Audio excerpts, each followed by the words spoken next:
हरियाणा के कैबिनेट मंत्री अनिल विज ने आज कहा कि हमारी सरकार बन गई है और अब सबसे पहले जो नागरिक अस्पताल में एस्केलेटर लगाया है उसका उद्घाटन सोमवार किया जाएगा। विज ने फिर से अधिकारियों को चेतावनी देते हुए कहा कि यहां पर वही अधिकारी रहेगा जो काम करेगा।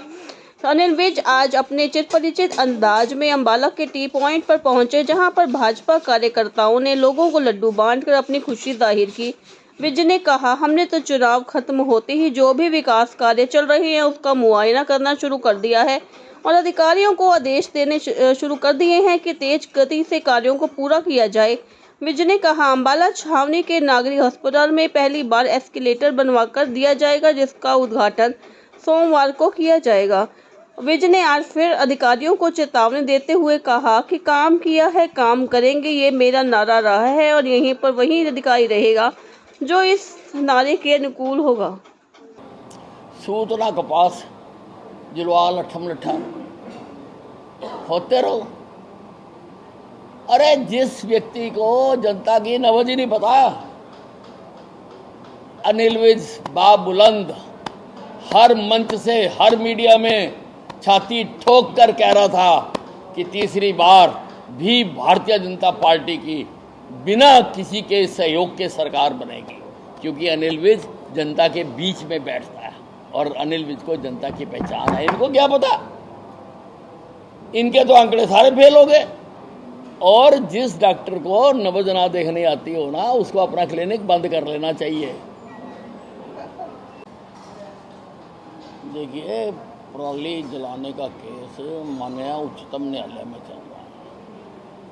अब हुड्डा साहब तो सो के जाग रहे हैं, तो वो उच्चतम न्यायालय के क्या आदेश हैं, क्या है, उनको देखा जाएगा, उसके मुताबिक काम होगा।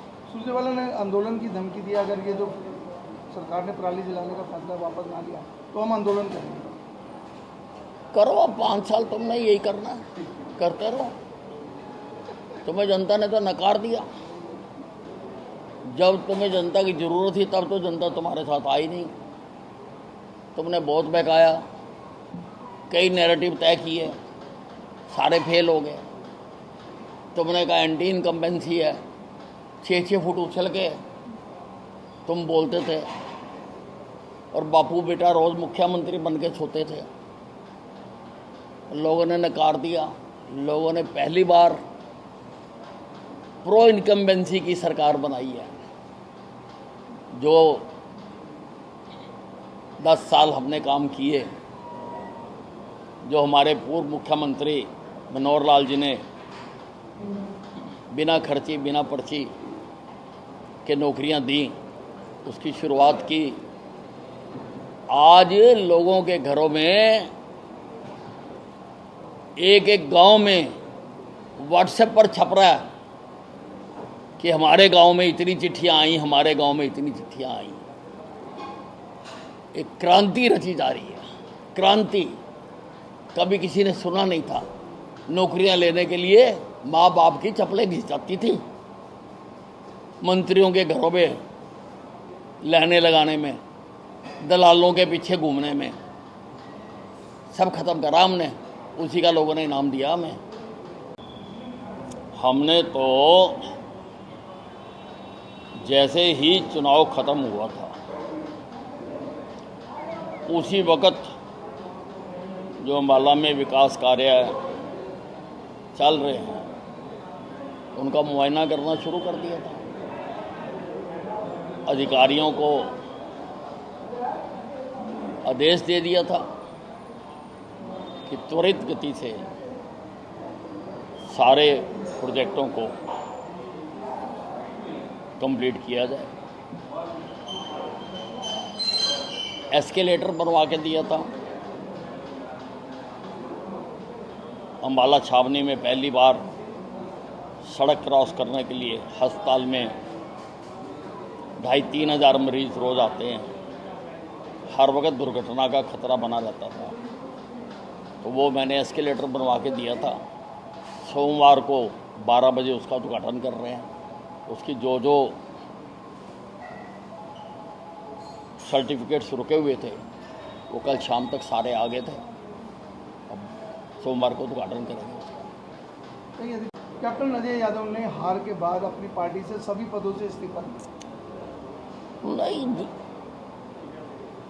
ये तो देखिए, अब जो हालत हुई है तो कांग्रेस की दुकान तो बंद होने जा रही है। और हो सकता है कुछ और लोग भी कैप्टन यादव का अनुसरण करें। कानों में बातें तो पड़ रही हैं। बिल्कुल, हमारी संगठनात्मक पार्टी है। यहाँ हर आदमी को मेंबर बनना पड़ता है, हर आदमी को सक्रिय मेंबर बनना पड़ता है। दोनों के अधिकार भी अलग अलग हैं। सदस्य का अधिकार अलग है, सक्रिय मेंबर का अलग है। कोई भी पद पोस्ट वही ले सकता है जो सक्रिय मेंबर है। तो अब ये हमारा सदस्यता अभियान शुरू हो गया। चुनाव से हम फारग हो गए, सरकार बन गई। अब सारे हम मेंबरशिप अभियान में, भारतीय जनता पार्टी के मेंबरशिप अभियान में हम लगेंगे और लोगों को सदस्य अधिक से अधिक बनाएंगे। तो पहले कैप्टन अजय यादव ने हार के बाद अपनी पार्टी से सभी पदों से इस्तीफा दिया। नहीं, ये तो देखिए, अब जो हालत हुई है तो कांग्रेस की दुकान तो बंद होने जा रही है। और हो सकता है कुछ और लोग भी कैप्टन यादव का अनुसरण करें। कानों में बातें तो पड़ रही हैं। देखिए, काम किया है, काम करेंगे, ये मेरा नारा रहा है। और यहाँ पे वही अफसर रह सकेगा जो इस नारे के अनुरूप चलेगा।